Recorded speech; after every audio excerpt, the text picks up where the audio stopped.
That should fix the sound issue. How about now? Are we live now? Thank you for the audio feedback. Appreciate it.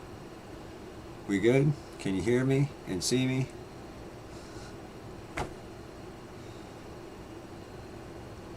YouTube. This can't keep happening. We got the okay sign. Thank you, thank you. Alright, good enough. We're going to start the Farmers and the Sunday Night All Things Natural Net now that I'm thoroughly flustered. This is KD2IIN, Net Control for the Sunday Night All Things Natural Net. The Sunday Night All Things Natural Net is an amateur radio net dedicated to farming, gardening, ecology, and many subjects that are related. You can find out more about our club if you want by visiting our website, www.omarcclub.org. And without further ado, I guess we'll just go ahead and get started. This is KD2IIN, looking for chickens. I'm ready to run the end script already, you know what I mean? KD2TQS, Ken.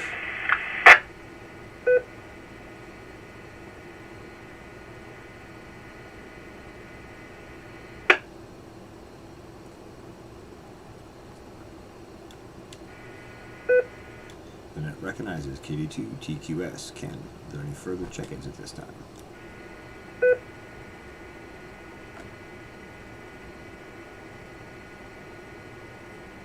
Here's K2BHM, Jim.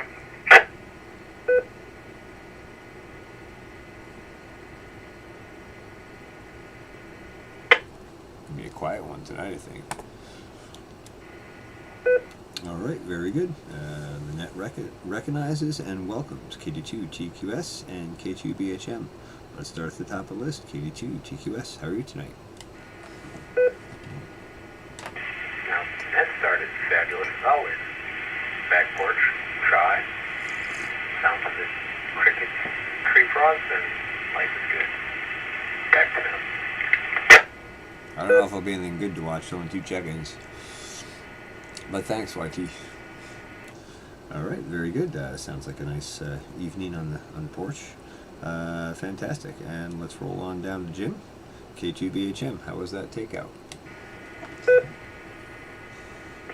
Oh, thanks, CJ. K2BHM. Oh, it was excellent.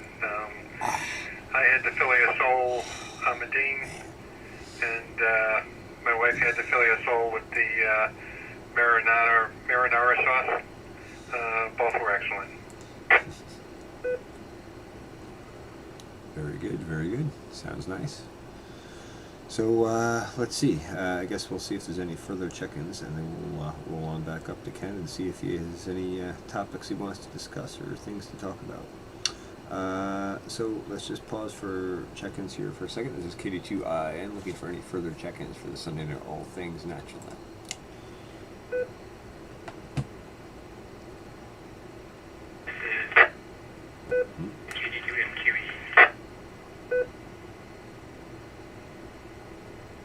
KD2MQE. David.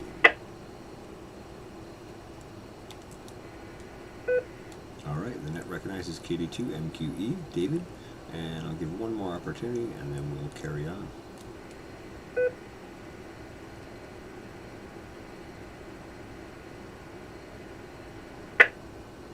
Alrighty, the net welcomes KD2MQE. How are you this evening, David? Good. Good to hear you all, and not a lot of questions yet, but I'm starting to think about it. So maybe next time around I'll have a topic. Sounds good. Sounds good. All right, we'll roll back up to the top of the list. KD2TQS.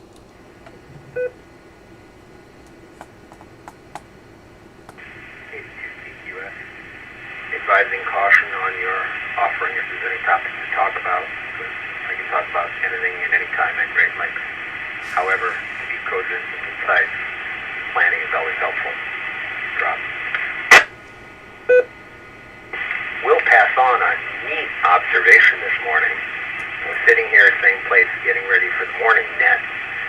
Squirrels are running around on the yard, planting their seeds, hiding their nuts and everything else. Watched them up a little bit all morning. All of a sudden I felt moving off my left. 30 feet off to my left, a red-tailed hawk is coming down to grab one of the squirrels. Squirrel flattened, hawk just missed him, pulled up about 3 inches off the ground. I got the flare, the pivot, the turn, and everything else, except I didn't have my camera. But it was still worth the vision, so with that, I'll pass it back to Ned.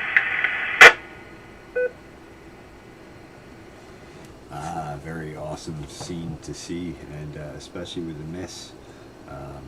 I've seen him. I've actually saw a hawk get a chipmunk at my old farm that I was at, and we were watching him eat sitting on top of the fence post. And just out of curiosity, I decided to see how close I could get, and I ended up being able to walk down about 10 feet from him and sit nearly at the bottom of the post and watch him eat. And after about 2 minutes, I was sorry I did that, because all I could hear was guts and entrails getting ripped out. It's pretty disgusting, but really cool to see him up close like that, and that's awesome. All right, well, let's roll on down to Jim, K2BHM.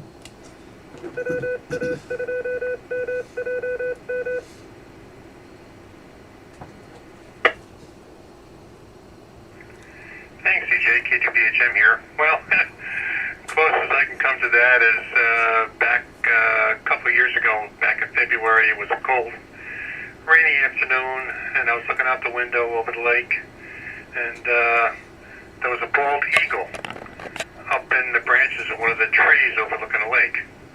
And I was able to get the zoom lens out and zoom in and get a couple pictures of him, and he looked kind of wet and ticked off.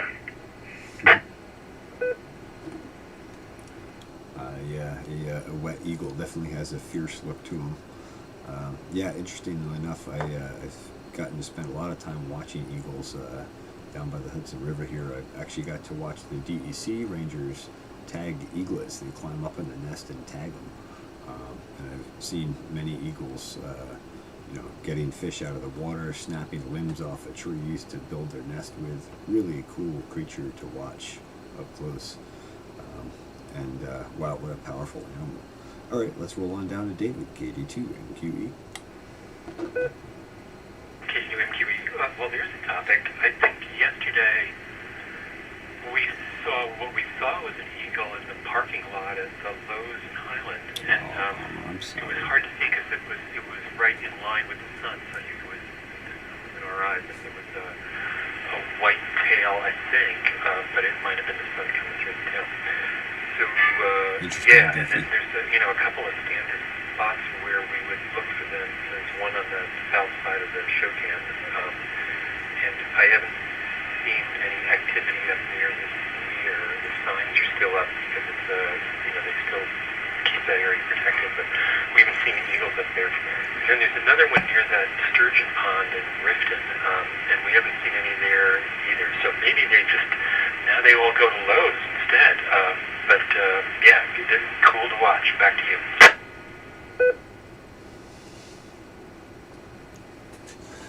Interesting that they're choosing to go to Lowe's now. Fantastic. Yeah, it's interesting to watch all these different birds of prey, and I've spent a lot of time watching hawks and eagles both, and man, they're a lot of fun. But I'm glad that they're protecting the area there, because I know they ended up doing that down here too, which is kind of sad because it's harder to get closer to see them closer. But I think it's better to keep your average people away from the nests and the nesting area. All right, let's just pause here and see if there's any further check-ins, and then we'll roll back to the top of the list. This is KD2IIN Net Control for the Sunday Night All Things Natural Net. If there are any further check-ins, please call now.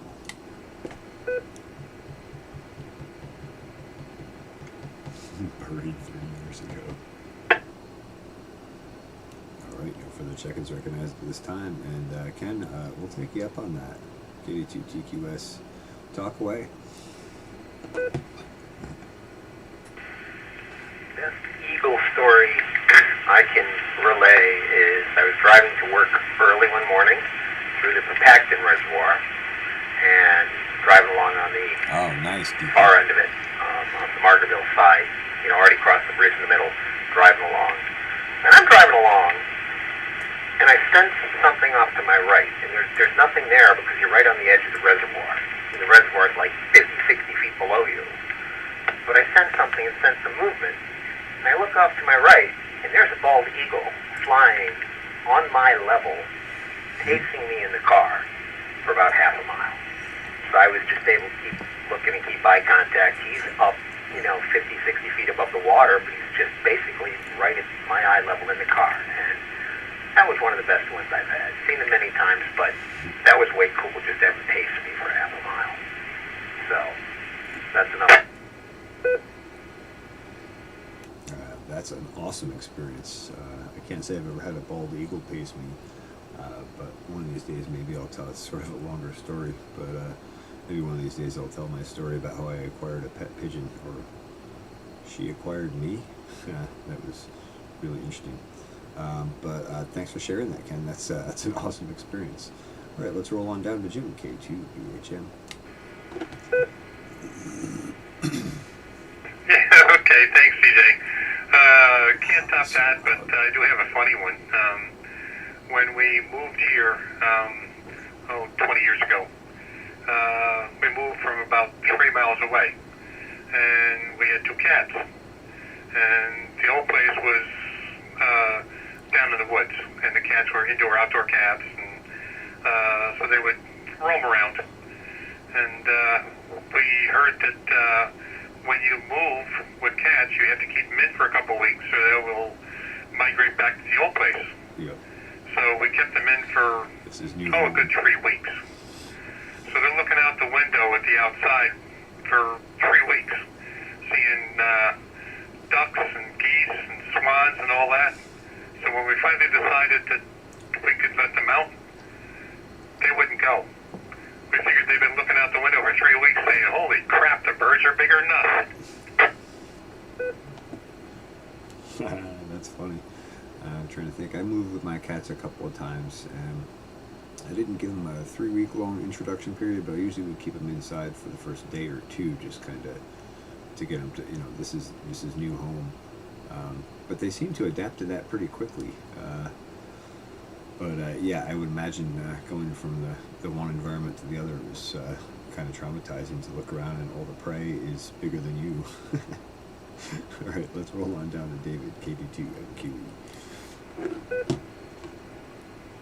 KD2 MQE, I think you've exhausted my eagle stories, and we see hawks around here all, now and then all the time and up on the ridge, but something else I was thinking about, we were talking about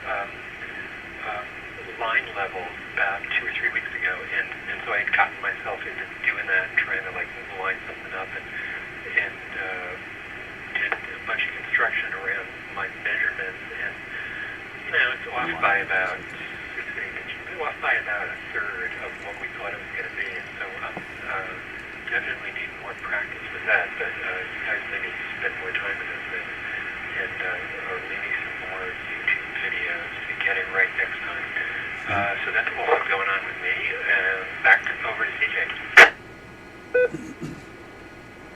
Hey, Bell Pepper. Welcome. Good to see you in here.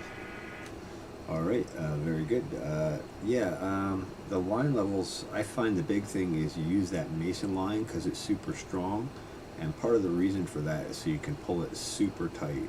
The tighter you get that, the more you're able to maintain that actual level height across the whole line. Because whether you can see it or not, there is because of the weight of the line, there is a little bit of a slope there, and so you kind of have it like a dip in the middle, even though you can't see it. So for me, the keys to take away from that are setting your stakes really well, and setting them real hard, real deep, so that when you pull that tension on the line, the stake doesn't move on you. And the other thing that's really handy is if you start with, take like a huge nail or spike or something you can drive in with a nice flat surface on top, and you drive that into the ground and use that as a sort of benchmark point. You can make your measurements from that to the line and get exact heights and elevations that way, and then you can sort of drop or raise elevations from that as you work your lines across whatever you're holding your level line across. So I'll put it back to you for further comment. KD2I. KD2 Thank There you. you go. Yeah, definitely the string, the dipping in the string was evident, and it behaves differently at different spots on there, so I could tell that was a variable. The nail in the ground sounds cool. It reminds me of those USGS survey markers that are all over the place. Funny you should mention that. There's one on Main Street here, and you see them around. I mean, surprising how you see them all over the place. And I think those are mostly elevations, but I think that is what they are. Anyway, just to remind me of that, a buddy of mine used to do those when he worked for the Geological Survey, and they would build these towers that were, 5 to 10 miles away from each other, line of sight, and they'd drive to the next tower and then tear down the old tower and drive around to the one after that, and they'd drive across the whole country that way. It's crazy. Anyway, I think they do it with like lasers and satellites now. So that's all. Back to Nat. KD2 and net control for the Sunday night All Things Natural Net. In a moment here, we're going to take another opportunity for check-ins, but along the lines of what you were saying there, David, we use those. I used to work for a surveyor and engineer, and so I did a lot of field survey work, a lot of stakeout work, a lot of AutoCAD work, and a lot of times we would tie into what's called state plane coordinates. Basically, it's the entire state of New York in high precision in the same coordinate system, so that you can go in and out of AutoCAD drawings and engineering and design drawings and be on the same plane coordinate. So what we would do is we'd set up and shoot jobs, survey jobs in baseline and regular total station shots, and then we would go out there with GPS units and we'd tie into state plane coordinates by a GPS, and then we'd shift the local coordinates on that drawing to fit state plane coordinates, so that we went to do stakeouts or we went to share stakeout points with other engineering crews, they'd be on the same coordinate plane as we were. So we use those geological survey markers both for location, X and Y, and also elevation, high precision. So I'll put it back to you for further comment if you want, and then we'll go do an opportunity for check-ins. This is KD2 and net control for the Sunday night All Things Natural Net. Adrian Chewy, well, I won't keep us Call the farm up. Around. What's going on, Just man? wanted to mention there was an article last week, I think it was, about Cheers, two man. different kinds of feet. The surveyor foot and then everybody else's foot, and they're trying to align those. So if you haven't seen that, I'll try to I'll find it and send it to you. Please do, please do. Yeah, even though I'm not in that industry anymore, I still really enjoy GIS systems and all the technology and precision that goes with that, and still try to employ some of those practices even in my planting operations to get nice straight clean rows, because believe it or not, that makes a huge difference later on when you have to go back to weed that row or feed that row or cultivate it. Yes, very interested in that. All right, let's take an opportunity for check-ins here for the net. This is KD2 IIN Net Control for the Sunday night All Things Natural Net. If there are any further check-ins, please call now. KC2 UVP, no. Mike Tivoli. Oh boy. Oh boy.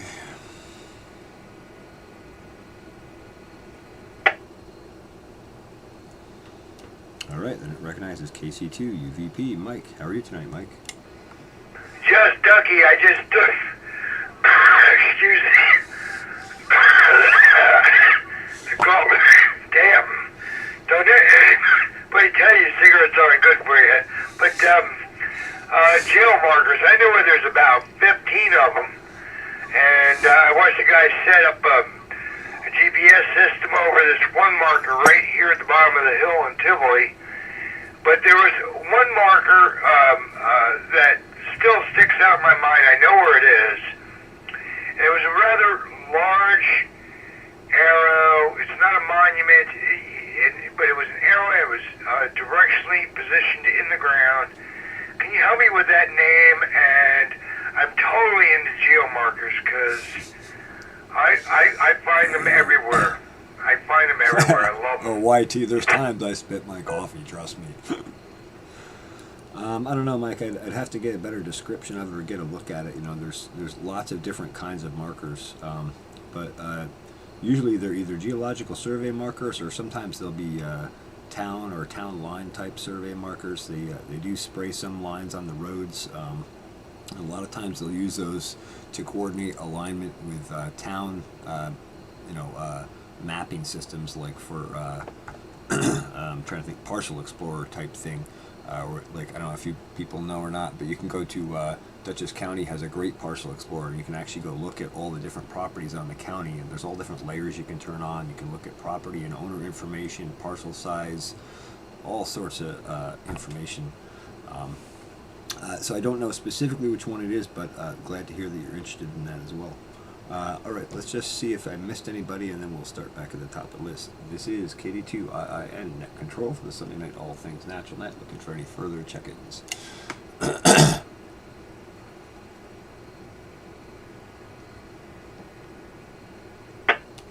All right, no further check-ins recognized at this time. Let's roll back to the top of the list to KD2TQS. For those who don't know, Grow the Farm Up is doing regenerative agriculture on a big scale in Nebraska. I'm out of Eagle Stories. Check his channel out. Pass on that in that same reservoir, I am very highly confident that I saw a lynx across the road in front of me. Looked like a bobcat, but a bobcat does not have to duck under a guardrail to get underneath it. This guy had dug down about 6 inches to get under the guardrail and had nice big furry paws. So, pretty darn confident that I actually saw a lynx in the back of the reservoir about 15 years ago. Back to them. Oh wow, that's awesome. I don't think I've ever seen lynx, but I understand they are in the Catskill Mountains, and those reservoirs have all sorts of interesting wildlife around them. It's interesting, the New York State DEC refuses to admit that there are mountain lions here in New York, but there are. My dad has seen them, I've seen them, I found their tracks, and I know other people that have seen them, so they are here despite popular belief. So, all right, let's roll on down to Jim, K2BHM. Hey, CJ, KGBHM. Yeah, and I've heard coyotes howling up in Cohoes. So, there's stuff out there. Anyhow, you would probably be interested. I have a W&LE Gurley Surveyor's Transit, circa 1940-something. And it's very possible that my dad made the lenses for it, because he used to work for Gurley back then. And it's something he picked up, and it's passed on down to me. Very nice piece of equipment. And interesting, GPS, years ago when it came out, it was accurate to within, 70 feet or so. Well, that's because the military was using it, and they were dumbing down the signals. That's correct. And now that they don't use that anymore, they don't dumb it down, and last I knew it was accurate to within like 4 feet anywhere on the earth. Depends. Might be better now with better equipment, but that's what I heard. KGBHM. All right, well, let's have a little dive into GPS while we're talking about it, since I'm lucky enough to have had some experience in that. Yeah, typically 9 feet is about as good as you're going to get on most normal end user equipment. The stuff that we had that we used for coordinate we used a combination of things. We used first of all, they're very high end Leica equipment, and we were set up on tripods, and we also had a satellite program so we could determine when satellite birds were going to be enough birds in the air to get the resolution we needed. And then even then, when we'd set up on those points, sometimes we'd have to set up on those points for as long as an hour and a half or 2 hours to get a solid coordinate fix. So, and we'd set up on points that are quite a ways away from each other at the same time to give us a better resolution of fix. And then in addition to that, we'd run it against a state data collector. We'd tie our coordinate data against the state data collector from the same time frame, and then derive our resolution from that. And then we'd still go back and check and make sure that our resolution was good based on the data we collected. So it was a pretty complex process to get the precision we got, but we did get down to 0.001 feet when we got it right. So it was an excellent tool, and it was great for elevation. And oftentimes, I'll drop a sec. Oftentimes we'd use that in combination with aerial photography. We had a company that we could go in and shoot total station of an area and get basic elevations for multiple different points of the property. We'd set big white X targets on the ground and mark those points with precision. We'd tie in local GPS from multiple jobs nearby, within several miles range, and then we'd have them fly that aerial photography, and they could take that aerial photography and generate 2-foot topographic mapping for us for septic and well design based on that. I'll put it back to you for a moment, Jim. KD2IIN.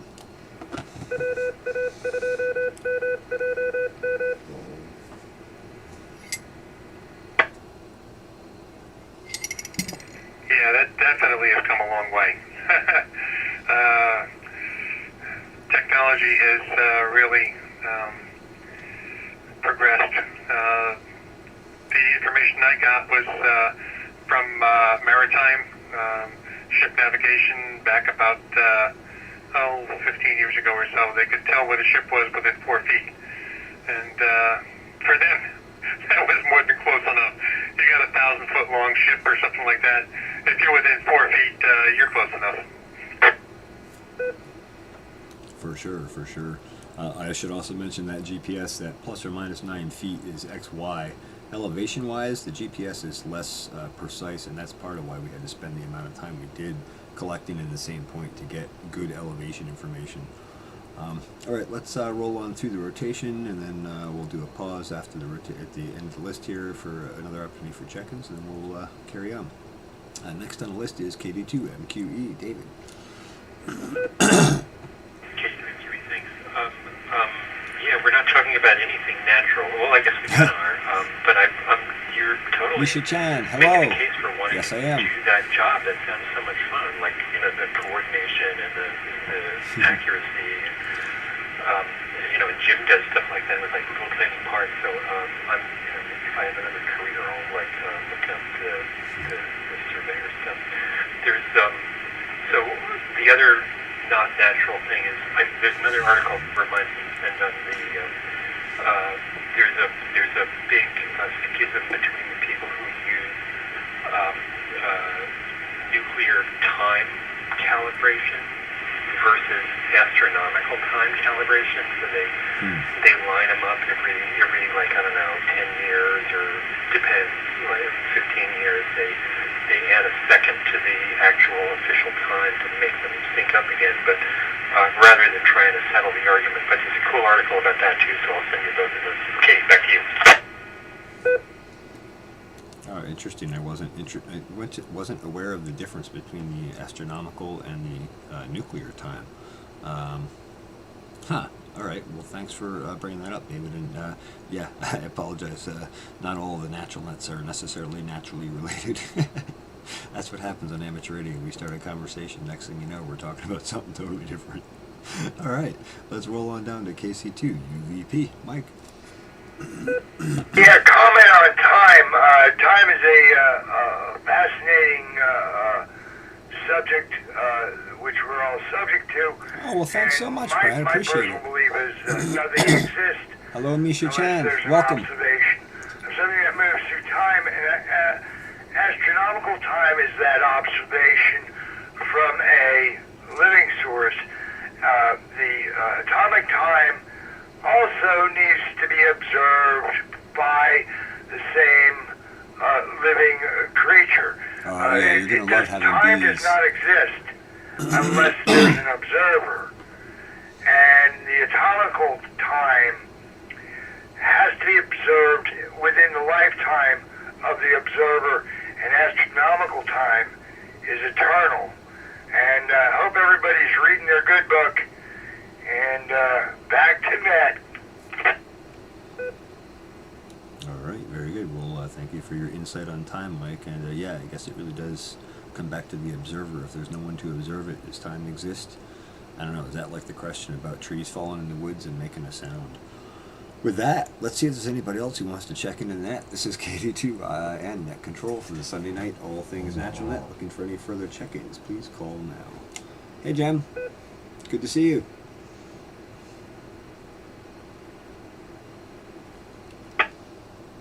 All right. No further check-ins recognized at this time. We're going to roll back to the top of the list at KD2 TQS 10. Ken, I'd love to hear your philosophical thoughts on all of that. That would get you in trouble. I'm going to bait and switch to a more natural topic, that being mountain lions. Drop. I was in San Diego Mountains 5 years ago doing an event that I do every year. I love it. Knew the location well. It was a supermoon and the Pleiades at the same time. And I'm up in the middle of San Diego Mountains, and I said, oh man, let me take my camera and go up back on top of the mountain and, Thank you, Palmer. and get a shot of this, you know, to try it, see what I can do with it. And I can walk up the road, but there's another trail that hooks into the road and goes from there. And I said, let me take that back trail. So, drop. I'm walking up the trail and approaching where it joins the road. Sense movement, something Yeah, you got it right, Palmer. jumps up and over and out of the way. 10, 15 feet in front of me about. Don't know what it was, but boom, gone. Wow, that was interesting. So, went down, nothing on top of the mountain, went down, put my camera up, set the tripod, took some pictures, went back in for the night. The next morning I went up to see if I could figure out what it was. Dropped. Tracked it. I had definite kitten tracks on the ground. And then I looked next to it and I saw definite cat tracks 4 inches big, right where they landed. Big Turns kitten. out I flushed a mountain lion and her cub on that walk, and they chose to run rather than come at me. Walked back down the road to where my tripod was.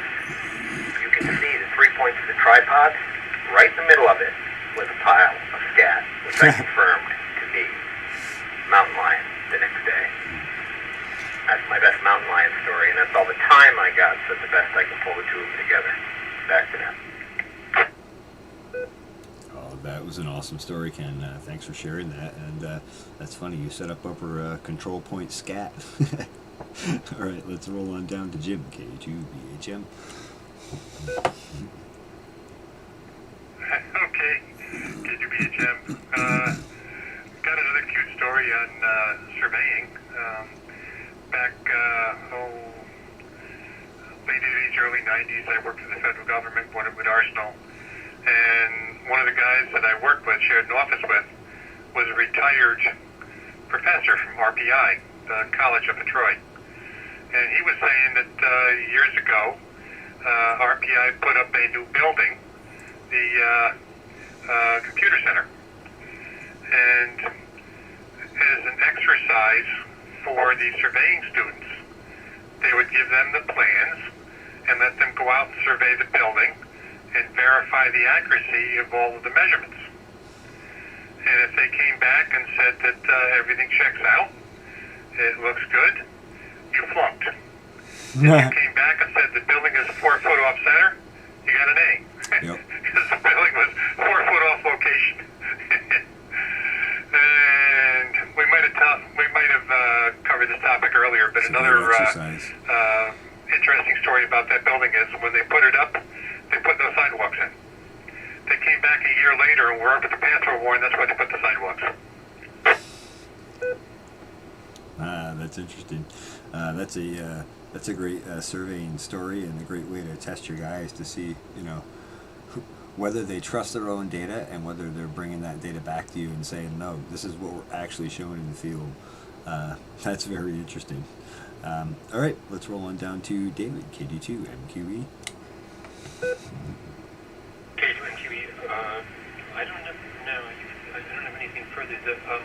The Jim story about the sidewalks I've heard before, and it seems like super philosophical, and we should all take some kind of a lesson from that.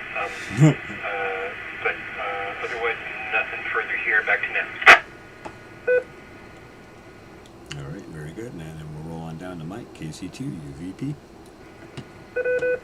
Yeah, the engineering stories the chain or tape slag. I don't go through a day without thinking about observation. I mean, it's pretty simple, just eat, sleep, and chat. But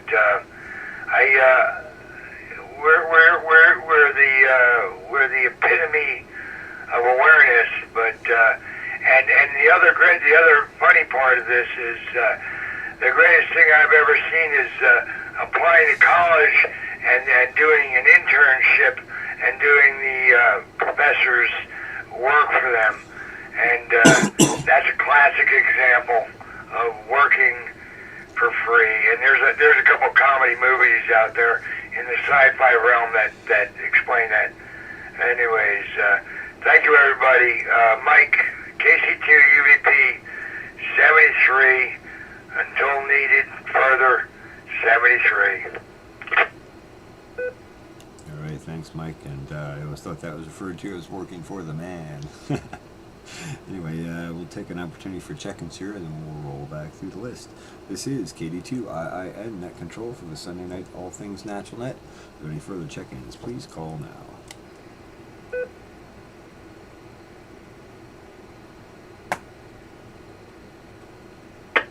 All right, no check-ins recognized at this time. We're back up to KD2 TQS. That's a very interesting mountain lion experience. Yeah, it was interesting when it happened. It's like, whoa, what was that? Far more interesting when I cut track on that and confirmed both the prints and the two prints of both of them, but more importantly that she left me a demarcating line saying, dude, you're in my territory. Still have pictures of that one on my phone. So that was pretty impressive. Back to net.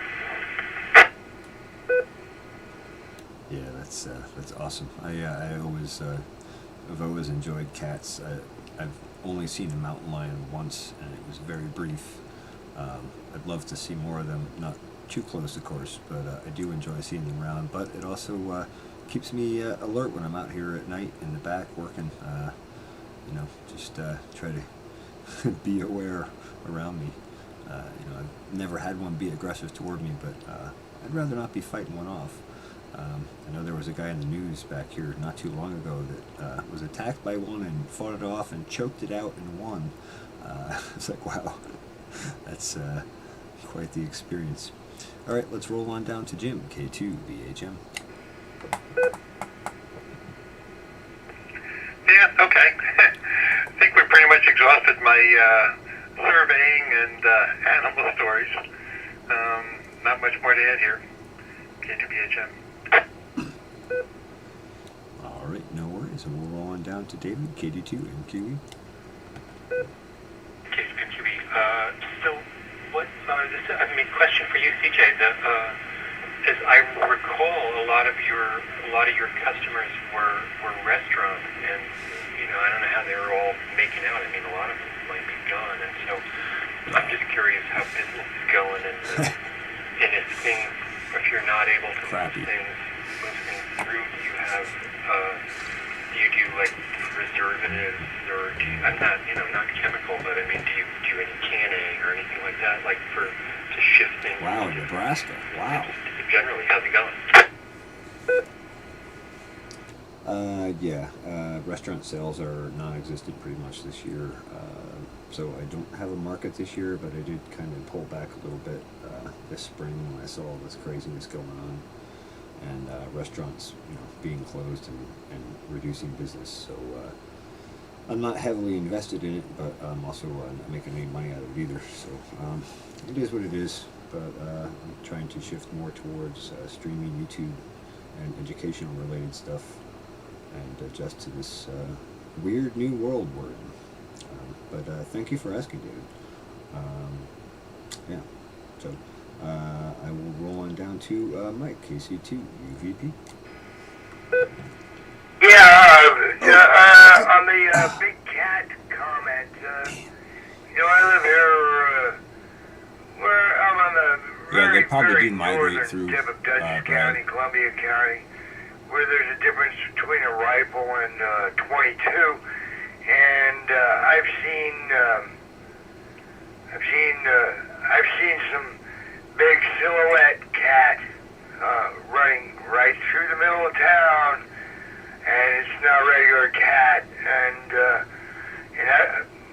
last day of hunting season, when I got my license, I was out in the thick, and I almost dropped my string, and the dogs started howling, and I got green. I walked out of the thick in the middle of nowhere by fear with a machete, my compound bow, and no light, and just a star to guide me through some crazy territory. But there are big cats in this house. In northern Dutchess County, there is some big kitty cats, and if my little kitty cat can put a hurting on me, I don't want to talk to those big kitty cats. I'm with you, Mike. I'm with you. Yeah, when you see what an average house cat can do if it's dedicated to attacking or hurting something, boy, you don't want to tangle with a big kitty cat. No, they're incredibly powerful animals. There was a guy that got attacked in his garage by a bobcat a couple of years ago. I remember seeing the article. I guess the cat had gotten in and he hadn't noticed it was in, and he hit the door closed, and I guess he came out the next morning or later that night to get in his car, and the cat was trapped and attacked him, I'm sure, out of fear, just from feeling caged. But yeah, no, rather not tangle with the cat. There's lots of other animals I prefer to tangle with than that. All right, let's just do one last opportunity for check-ins here, and then we'll do one last round roll through the list. This is KD2IIN Net Control for the Sunday Night All Things Natural Net. If any further check-ins, please call now.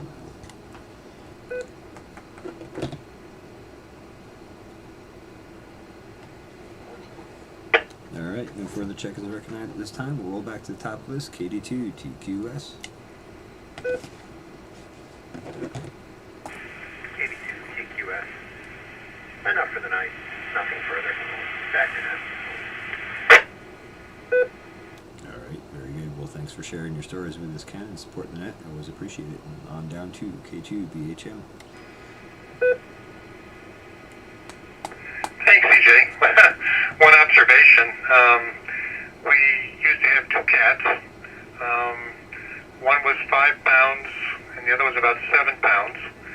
They were sisters from adjacent litters. The 5-pound one was 6 months older. Yes, Bomber, exactly. And so they pretty much spent their whole life together because we got them both as kittens. That's the basis of it. The older one was the boss, very scrappy and so forth. And then somewhere along the line, we entered in a 80-pound chocolate lab golden retriever mix into the conversation. And they had their pecking order. You had some food scraps left over, you put it on a plate, put it on the floor. The oldest cat would come first, take what she wanted. When she was done and walked away, then the other cat would come, take what she wanted. When she was done, she'd walk away. And when the both of them had their fill, then the dog would come and clean the plate, but not before. They knew the pecking order, and they did not violate it. KGBHM. Yeah, sounds very much like the chickens here. Same kind of thing. There's definitely an order of operations, and no variation shall be permitted. Yeah, very good. All right, let's roll on down to David, KD2 and QE.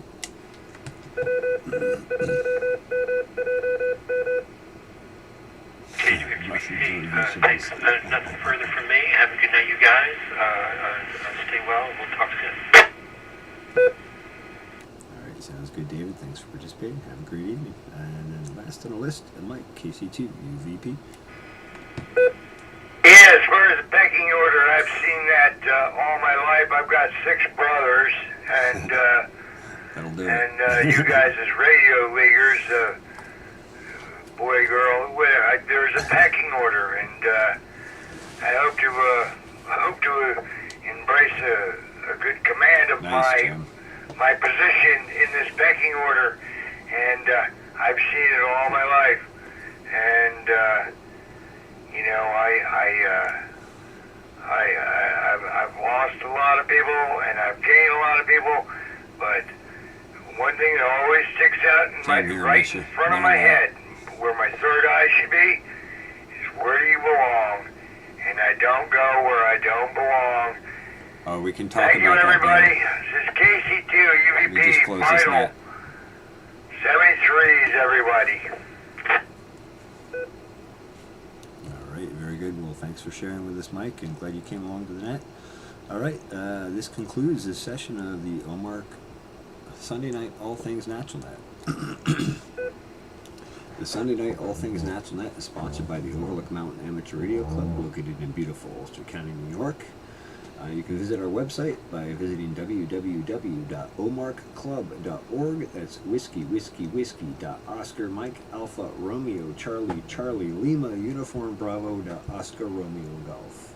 Thanks to all those who participated. This is KD2IN saying 7-3, inviting you to join us again next week. Announcements.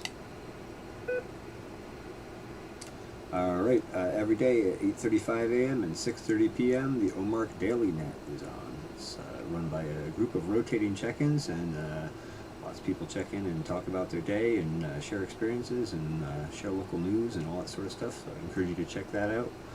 And on Thursday nights at 8 p.m. is the Thursday Night Net. That's run by Dave, K2JLV, and various topics are discussed, including amateur radio, computers, and mechanics, and all sorts of interesting stuff. So I encourage you to check that out as well.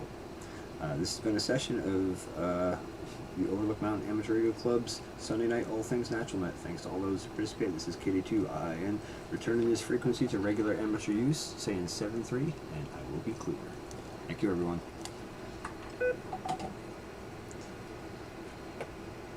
So,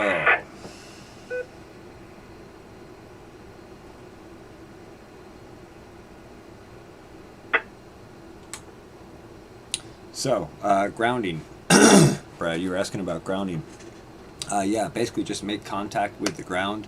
When you do that, it connects you electrically to the earth, and that basically takes off all the static charge that builds up on your cells, and so that helps your whole body operate. You have to remember that both plants, well, all plants, animals, and humans are also electrical, even the Amish. And if you look into it, I don't know if you're aware of this or not, but plants actually act like antenna, and of course, being plants, they're grounded directly. There's a lot of interesting information that goes along those lines, and some new research is being done around that. I don't know a whole lot about it, but it's a really interesting and fascinating topic. I hope I get to learn about it more. I think you mentioned getting your shirt off in the sun and getting some sun. Man, that is so critical. That vitamin D is such a critical part of mobilizing calcium in the human body and how that interacts with magnesium. It's calcium. Vitamin D is both a hormone and a vitamin. Vitamin D is cholecalciferol. It affects how testosterone is produced, and that affects bone structure. It's just such a critical part of it. That energetic component, even though we're not plants, even though we're not chlorophyll, doing chlorophyll, that is such an important part of our chemistry. And when you think about it, as humans, prior to the modern age where we started hiding out in houses and trying to control our entire environment around us, we were exposed to that on a regular basis. I notice a huge difference when I get good sunlight in the course of the summer. A lot less depressed over the winter. If I don't have good sunlight over the summer and build up good vitamin D levels, man, I'm not in a good mood over the winter. I'm not a winter person to begin with, but I get especially depressed if I don't get that. There's an excellent video on YouTube on grounding. I think if you just search grounding, let me actually see if I can find that. There was a really good, I think it was a documentary. Let's see if I can find it. The earthing moving. Yeah, here you go. I'll drop a link right here in the chat for you, Brad, on grounding. This is well worth watching and learning about it. It's really important. Energetics in general is important. That includes not exposing yourself to bad energetics like monitors and phones. That blue light at night really messes up our circadian rhythms. It's a whole nother, like, deep into the rabbit hole topic of stuff to discuss, but it is important information. Yeah, sunlight and fresh air. Yeah, man, I wish I could take all the pieces of this sort of thing and like just put them together in like a compressed form for somebody to understand, but it's just so, there's so many pieces and each of them are so complex. Let's see, try and catch up here. Wear a mask and stay inside. Sounds like a good mix for suicide. Yeah, exactly. Get outside, get the sun, get the fresh air, move around, breathe, live. I mean, if you're inside dying anyway, what's the point in being here? Being in a chair in winter and cold weather is really hard. Yeah, I got to imagine that's be hard. And then also to not be able to get up and move, that's so important for good blood flow and health. Movement is like so critical. I'll tell you what, in wintertime I find myself tending to sit in the chair more, and when I do get up and move around, boy, I feel a whole lot better later on. Don't say the 4-letter SNOW word in here, Jem. That's not allowed. I'm just not looking forward to winter. Blue light on your phone, but it's just... yeah, you can. There's a program called Flex, Misha Chan. It's called Flex, and you can get it for computers and phones, and it adjusts the visual spectrum to a much more red spectrum, and it actually does it based on where you are on the planet and the daylight cycle you're supposed to be on. It's an excellent tool. I found it's really hard to read a screen when it's, when you're in deep flux mode and it's like in that deep red. It gets really wacky on colors. I do a lot of editing and stuff, and I'm up all night anyway, so it's not going to keep me up. I'm already up. But yeah, it is an important thing to consider. Yeah, they want everybody on house arrest. Yeah. Only experienced snow a few times. Oh, well, consider yourself lucky. No, actually, I enjoyed snow when I was a kid, but now that I'm older, it's just another thing to move out of the way so I can do what I'm trying to do. And it's cold. I think I want to move to New Zealand every fall for here, and then move back here every spring for here, or something. I can't afford to do that, so I'm stuck here in New York. If you don't tell them there, you might work with you rather than issue vegetables. Yeah, it's a good point, Bomber. That perspective and consciousness and attitude towards it is an important factor. See the squirrels going nuts. Yeah, they're going nuts here too, Jim. Okay, very good. Yeah, check out that app. It's a free download, and it might help your insomnia. In fact, I almost guarantee it will. Also, you'll want to pay attention to turning off like bright white fluorescent lights, stuff that generates that blue light spectrum, because that directly affects our circadian rhythms based on how it affects our visual system. Our cells, there are actually cells in our body that pick that up, other than our eyes too. All of our cells in our body actually detect light and the spectrum that it's coming from. This is not commonly known yet, but it's true. Yeah, it's getting cold out there fast, Bomber. Come early and leave early? Yeah, I don't know. I was kind of hoping for a nice Indian summer, but we'll see. Kiss your tomato and tell it it's beautiful. No, Bomber. It's kiss your tomato goodbye. Here comes winter. Oh, your spinach is doing well. Good. Yeah. Getting it out of those pots helped a lot, right? Keep that winter stuff up here. I'm coming down to visit you for winter, Geeky. I'm just gonna live in your back shed or something for a few months. Went to Massachusetts for 2 years. Oh my God, it's so cold. Yeah, the cold is tough. Anyway, so it's 9:57, so that means the paranormal portal. It's 9:58. Means the paranormal portal will be starting up in about 2 minutes. If you're not familiar with the paranormal portal is run by Brent Thomas, and he investigates all sorts of paranormal stuff ghosts, Bigfoot, night terrors, poltergeist, you name it. Brent streams Wednesday, Thursday, Friday, Saturday, and Sunday.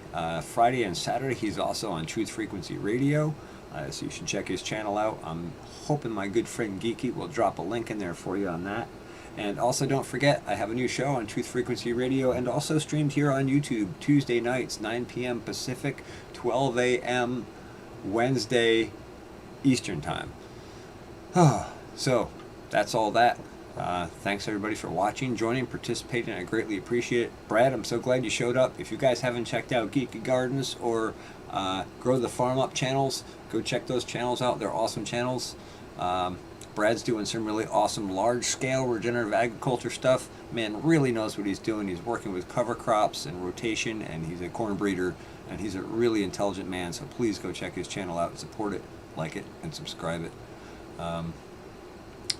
Thanks for the explanation. Do a lot of tracking of ergs in the soil, and erg is basically the amount of energy the soil has in to convert into plant growth, nutrient uptake, etc. Yeah, interesting. I want to learn more about that, Brad. You and I are going to have to catch up and actually have a chat, like a Skype chat or something. I'd love to just have a discussion with you. I think we have so much in common, and I feel like I could learn so much from you. Anyway, thank you everyone for coming along. Don't forget to jump over to the Paranormal Portal. Thank you, Geeky. Thank you for the TFR link.